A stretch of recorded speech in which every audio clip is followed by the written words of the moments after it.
right?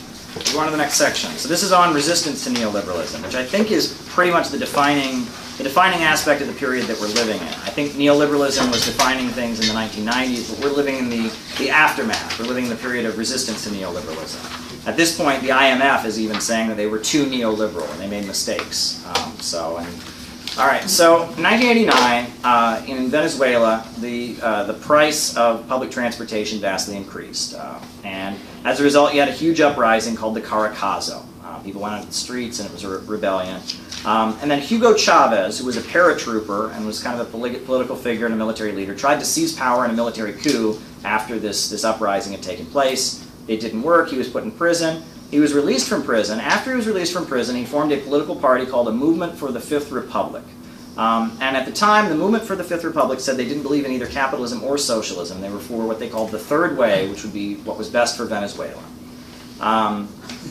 So then, 1999, Chavez took power, and he used the military to help the population in the aftermath of some mudslides. And that was unprecedented in Venezuela's history. The military had never been mobilized to protect the public, and that was big. He was able to pass a new constitution, the Bolivarian Constitution of Venezuela.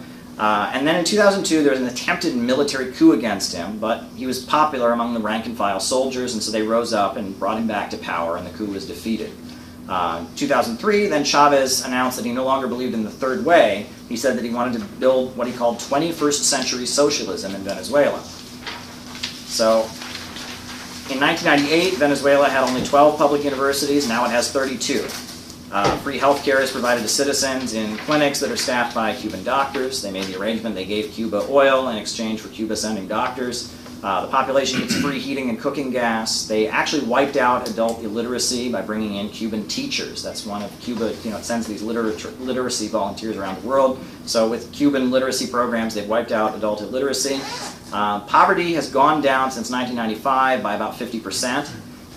And they have a program where people are able to buy homes with interest-free loans. And I walked through a neighborhood in central Caracas, and I remember they told me, they said every single one of these houses was built on an interest-free loan provided by the government. Cheap public transportation, all of this paid for by state control of the oil. The government oil is used to pay for a huge increase. Now, obviously, as people know, more recently Venezuela has been having some problems. These problems started in 2014 when the oil prices dropped. We had the lowest oil prices in recent history. It was something like $27 a barrel. It was under $30 a barrel. You could actually buy a family meal at Kentucky Fried Chicken for more than a barrel of oil cost. So the oil prices had dropped very, very significantly. The government economy was centered around oil. And so you had some big problems. This was also in the aftermath of the death of Hugo Chavez, when there were political divisions within the party. Now, and interestingly though, whenever you talk about Venezuela, no one wants to acknowledge that they were having decent rates of growth and significant increases and reduction of poverty prior to the 2014 oil price drop. But the Wall Street Journal admits this freely. This is, a quote from the Wall Street Journal. When I arrived in Venezuela in 2013, the party was still on. Oil was fetching $100 a barrel, and Mr. Maduro's popular government was showering petrodollars on everyone.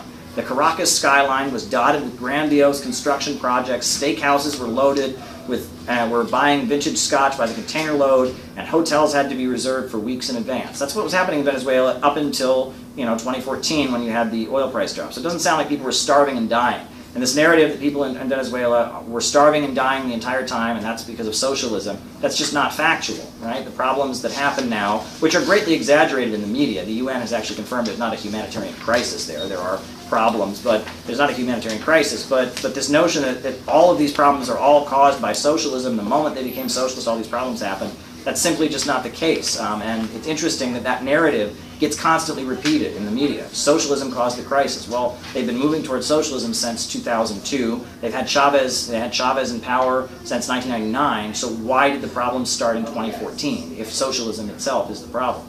But it's not just Venezuela. For example, in the government of Nicaragua, which is not an oil-based economy, right? They've had significant growth with the Bolivarian government. The Sandinistas, they took power in 2006. They had, they'd been defeated. They originally came to power in 1979 in the revolution. They had lost the elections in the early 90s. They were voted back into power in 2006 on the slogan, Christianity, Socialism, and Solidarity. They reduced poverty by 30%. The GDP has risen by 36%, and they're working very closely with China to build a $40 billion canal project that would be an alternative to the Panama Canal. Because Nicaragua is also there in Central America, and that way the United States would not have the ability to block the Panama Canal in some kind of emergency situation, which is one thing that the U.S. holds over China. In fact, that's why China is very anxious to keep control of the South China Sea, because China depends on oil imports. If China doesn't get oil, the lights go off. It's their industrial, huge apparatus of production is dependent on oil imports. So there's a huge effort to make sure that they are able to keep, the oil tankers flowing, and so they're actually building this canal in Nicaragua. And actually, it's run by, I wanted to note this, the World Happiness Index of the United Nations is a project of Jeffrey Sachs. And Jeffrey Sachs admits that in 2016, the country with the highest increase in happiness in the world was Nicaragua. So even Jeffrey Sachs is admitting that they've had their successes. And one of the things that they've done in Nicaragua, interestingly, is a lot of the things at the top of the economy are government-owned, but the government has helped a lot of people in Nicaragua to start their own businesses. And they've loaned people and helped a lot of Nicaraguans to start their own businesses. And there's been land reform and other policies. So that's interesting. But the other government that is very much a reaction to neoliberalism is Vladimir Putin's government in Russia. Right? Vladimir Putin was a PhD student when he was in the 1990s, and he wrote his college dissertation on the concept of national champions, which are big corporations controlled by the government that are used to stimulate an economy. And he wrote his college thesis about this. He got elected in 1999, and then, from then until about 2006, he went about creating Gazprom and Rosneft. And these are two gigantic state-controlled corporations. One is an oil company, and the other is a natural gas company.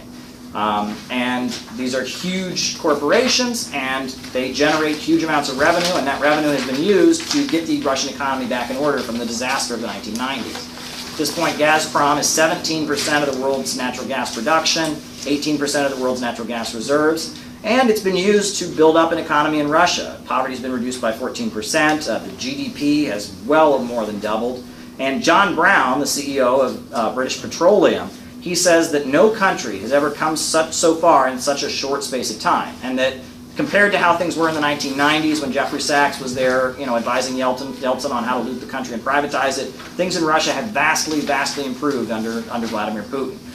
It's also interesting to note they have a flat tax in Russia. The tax is about, I believe, 13 to 14%. No more than that. Everyone pays about the same amount.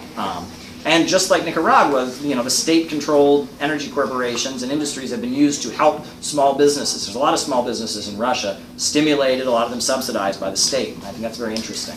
Now, Putin is deeply influenced by Deng Xiaoping theory in the Chinese Communist Party. There's actually a picture there of Putin meeting with Deng Xiaoping's daughter. And according to Philip Fair, the author of the book Europe Since 1989, Putin's advisors actually began consciously trying to study Deng Xiaoping theory and the theories of Deng Xiaoping about how to have a state-controlled economy with a market sector. I think that's very interesting. But I also wanted to mention there's a political theorist who's very popular in Russia right now named Alexander Dugin. He's a political scientist. He was a founder of the Russian Communist Party. Eventually he started another organization called the National Bolshevik Party. Now he currently leads what's called the Eurasian Movement. And he wrote a book in 2009 called The Fourth Political Theory. And this book was widely circulated around the world. And it basically argued that liberalism, what he calls liberalism, which is, he defines that as the Western ideology that says individualism takes precedence above all else, that's the source of the problems in the world. He calls that the first political theory. He says communism was the second political theory. It failed to defeat liberalism. Fascism was the third political theory. That failed to defeat liberalism. And he argues that emerging in the world now is what he calls the fourth political theory, which is an attempt to, another attempt to challenge Western liberalism, which he sees as the source of problems in the world. And he's a very, very, very well-known Russian political thinker. So I just wanted to throw that in there. Now, I also wanted to mention, I didn't want to get too much into China, but President Xi Jinping, he was elected president in China in 2012. He was made a core leader of the Communist Party in 2016. And many see his presidency and his leadership as an effort to roll back the influence of neoliberal ideology in China. The Ford Foundation was funding a lot of think tanks in China. There's something called the Institute for Socialism with Chinese Characteristics, and a lot of efforts to promote free market ideology in China. And President Xi has really rolled that back. And he's actually, one of the things he's famously said is that we need to carry on the enduring spirit of Mao Zedong thought. And he's been emphasizing the Communist Party's ideology. Like, for example, it was pointed out that at a lot of the big universities, every university student in China is required to study Marxism. But in some of these Marxism classes, they were watching George Orwell's 1984 movies and things to that effect. And that he's actually been really pushing the communist foundations of the Chinese Communist Party very hard and kind of re-emphasizing that. And of course, the Western media is now calling him a dictator. But he's also leading a huge crackdown on corruption. And that's a big problem. And he's started to enforce the Communist Party's rules about taking bribes and things to that effect. So that's quite interesting. The most important thing that President Xi has done is he's launched the One Belt, One Road initiative. And basically, all over the developing world, China is building infrastructure. It's kind of the opposite of what the IMF and the World Bank have been doing. The IMF and the World Bank, they go into a country and they demand that they cut government spending, deregulate, stop funding infrastructure, stop, hiring government employees. China does the opposite. It lends money to governments to build bridges and highways and airports and essential infrastructure. And this has the effect of then stimulating the domestic economy. And the domestic economy gets stronger, and then China has more of a domestic economy to trade with, and they call it win-win cooperation. And China has actually asked the United States to join the Asian Infrastructure Investment Bank and join the Belt and Road Initiative. The United States has refused to do that. However, reaction to neoliberalism, you also have what's called the New Right, which is emerging in Europe and the USA. Donald Trump, Steve Bannon in the USA, Nigel Farage, and UKIP in the United Kingdom, Alternative for Germany.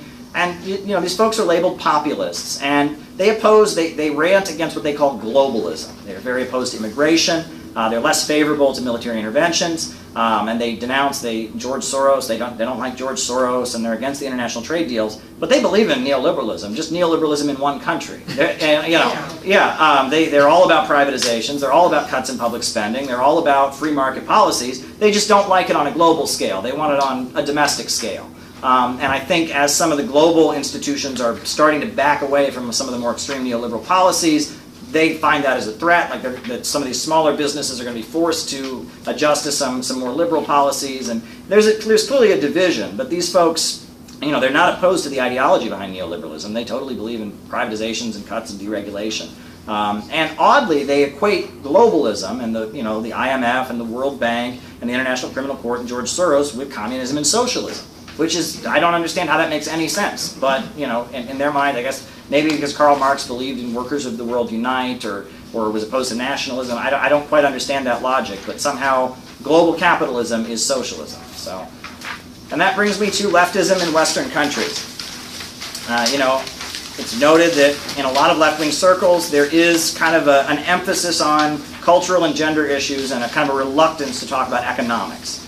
Often you'll see leftists in the Western world denounce these countries that are fighting neoliberalism, like Russia, China, Venezuela, and others, in the name of anti-Stalinism or in the name of human rights. And often you see the organized political left in the United States centered in universities. And often, surprisingly or not surprisingly, a lot of the leftist thinking is actually funded by the very forces that were pushing neoliberalism around the world, like the Rockefeller think tanks, the Ford Foundation, and George Soros' Open Society Institute, among others. There's a lot of these foundations. And a lot of the left-wing thought in the United States is funded by these very institutions.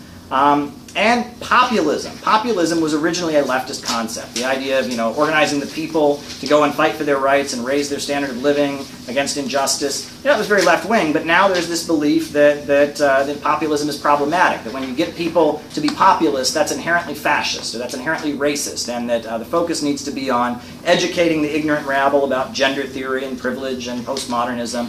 And so that's kind of an interesting shift in leftism. And that often we see leftists in the Western world playing the role not of promoting socialism or communism, but rather of playing the role of protecting the establishment from opposition that is labeled to be fascist. Essentially, at this point, we see the left playing the role of protecting the status quo from the new right, essentially.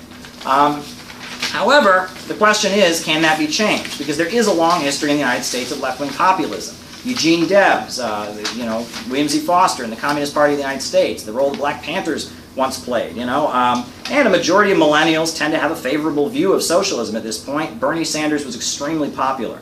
There's internet culture all over the internet. There are young people that are not just interested in socialism. There's internet tankies, people admiring, Stalin and things to that effect. So the organization Students and Youth for a New America, which some members of it are here, has openly talked about building kind of a patriotic left that will be an alternative to some of the prevailing thinking of the anti-racist, anti-imperialist, socialist alternative to the decaying and ineffective Western left. And the Center for Political Innovation, which sponsored this presentation tonight, seeks to facilitate discussion of developing a new anti-capitalist theory and practice for the current political crisis in the United States. And at the end, one of the slogans we've been using, we need a government of action to fight for working families. And that's a very famous painting from the 1930s of a woman, was part of the unemployment councils being arrested as she's protesting, demanding food and housing and things to that effect. And those protests are what got us Social Security and unemployment insurance to begin with. So that's the presentation. So let's discuss.